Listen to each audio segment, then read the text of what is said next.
Bonjour.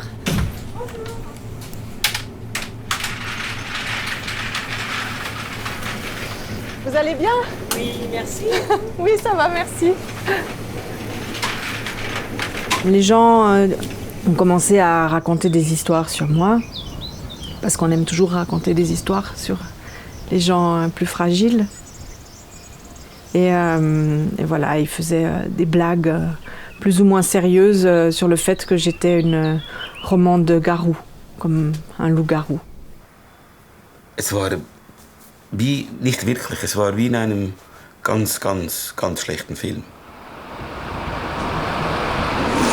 Credo che ci fosse una difficoltà nel capire cosa era successo e quindi nel considerarla anche un po' matta. Ja, das war auch etwas seltsam und hat mir auch Sorgen gemacht, weil sie hat auch ihren Charakter eigentlich verändert.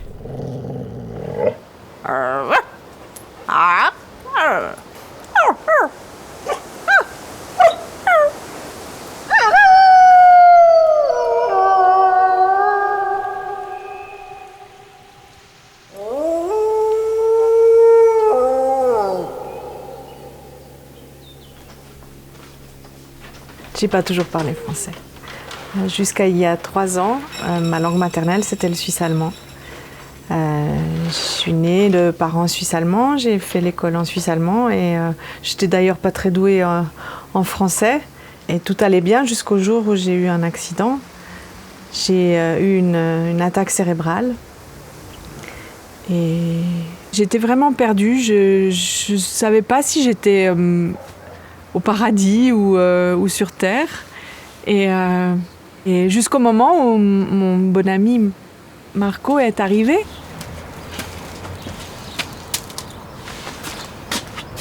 Ein Leben lang hat sie hier gelebt, in Zürich. Sie konnte nur Französisch. Was hätte ich machen können? Parle français. Mon amour. Es ist ja auch nicht ihr Fehler. Es ist ja nicht so, dass wir Probleme hatten. Oder ich eine andere Frau oder sie einen anderen Mann. Oder ich will Kinder, du willst keine Kinder. Oder was weiß ich. Oder Alkoholprobleme. Sondern wir konnten nicht mehr miteinander reden. Das war das Problem.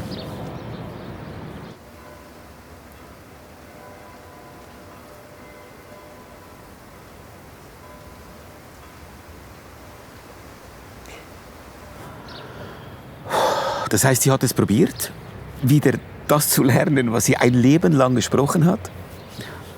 Aber es ging nicht. Gipfeli. Was ist ein Gipfeli? Kuchikästli. Schokistängeli. Es ging einfach nicht. Also habe ich versucht, dann einen Französischkurs zu machen.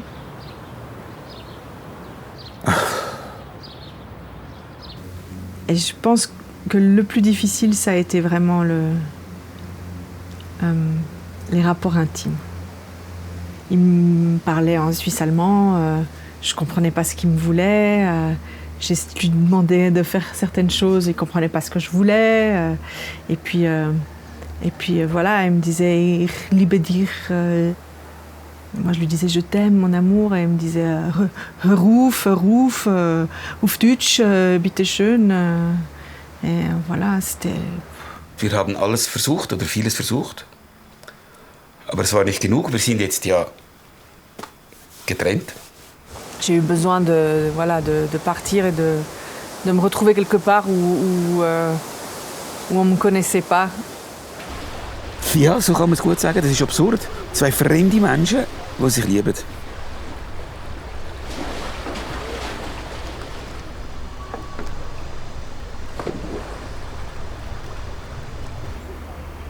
Was mir aufgefallen ist, es gibt Leute, die halt irgendwie sagen, dass sie auch nach dem Hiktus irgendwie beim Vollmond in der Nacht dann irgendwie komische Sachen gemacht hat. Also ich weiß auch nicht genau. Ich weiß jetzt nicht so genau logischerweise, was sie gemacht hat oder nicht. Wir haben dann herausgefunden, dass an dem Morgen, wo sie diesen Hirnschlag gehabt hat, da war es Vollmond. Und irgendwie war das dann sogar Thema. Und ein Freund von mir, der wollte einfach nur die Situation aufmuntern und hat dann gesagt, die Werwelschi. Jetzt haben wir einen Werwelschi. Ich habe es zuerst gar nicht begriffen. Und zwar meinte er, wir sagen ja Werwolf. Heureusement qu'on n'est plus dans la période des sorcières parce qu'on m'aurait brûlé. mais c'était dur, ouais. Je pouvais plus aller au restaurant sans qu'on dise ah la romande Garou. Vous allez les soirs de pleine lune, vous allez toute nue crier dans les bois et vous mangez quelques poules.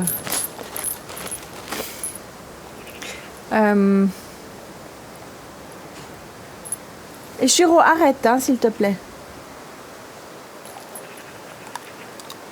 Die lieben Schwiegermütter, oft hasst man sie oder man liebt sie. Also, dass man überhaupt auf die Idee kommt, dass sie vom Teufel besessen ist. Ja, eben. Ich habe dann wegen diesen Hexensachen da, habe ich jemanden organisiert, gut, der ihr das austreiben sollte, so eine Art, ja, Exorzist. Là, elle a fait venir un exorciste à la maison et j'ai passé 3 jours affreux où j'ai été attachée à un lit, déshabillée, on m'a jeté de l'eau froide, puis de l'eau chaude, puis du miel ou de la mélasse.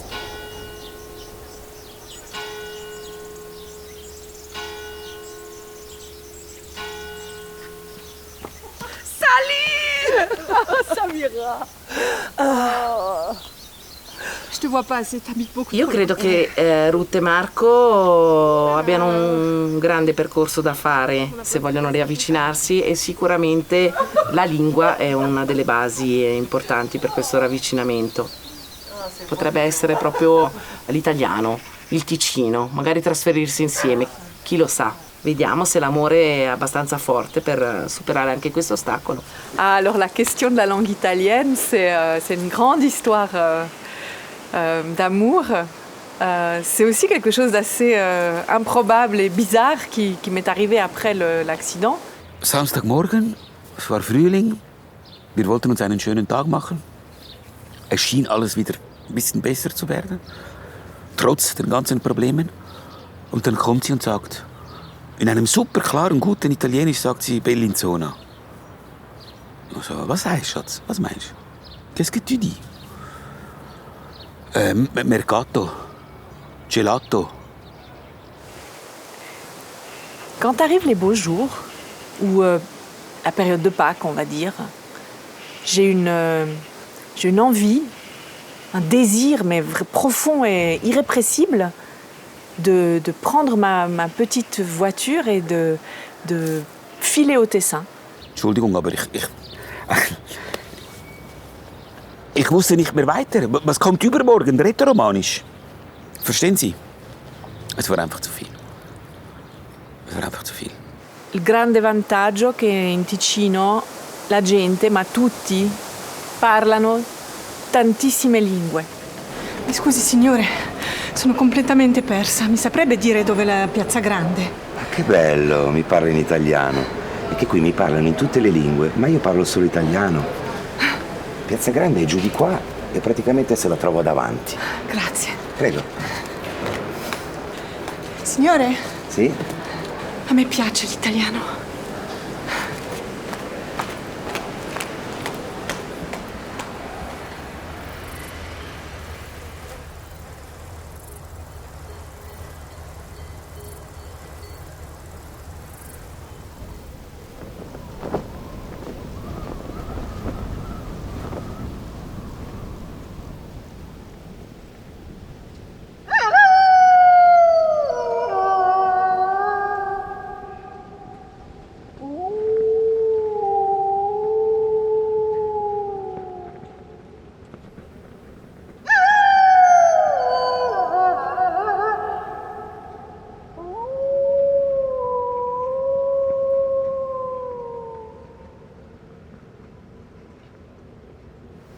Et vous faites quoi dans vos nuits de pleine lune ?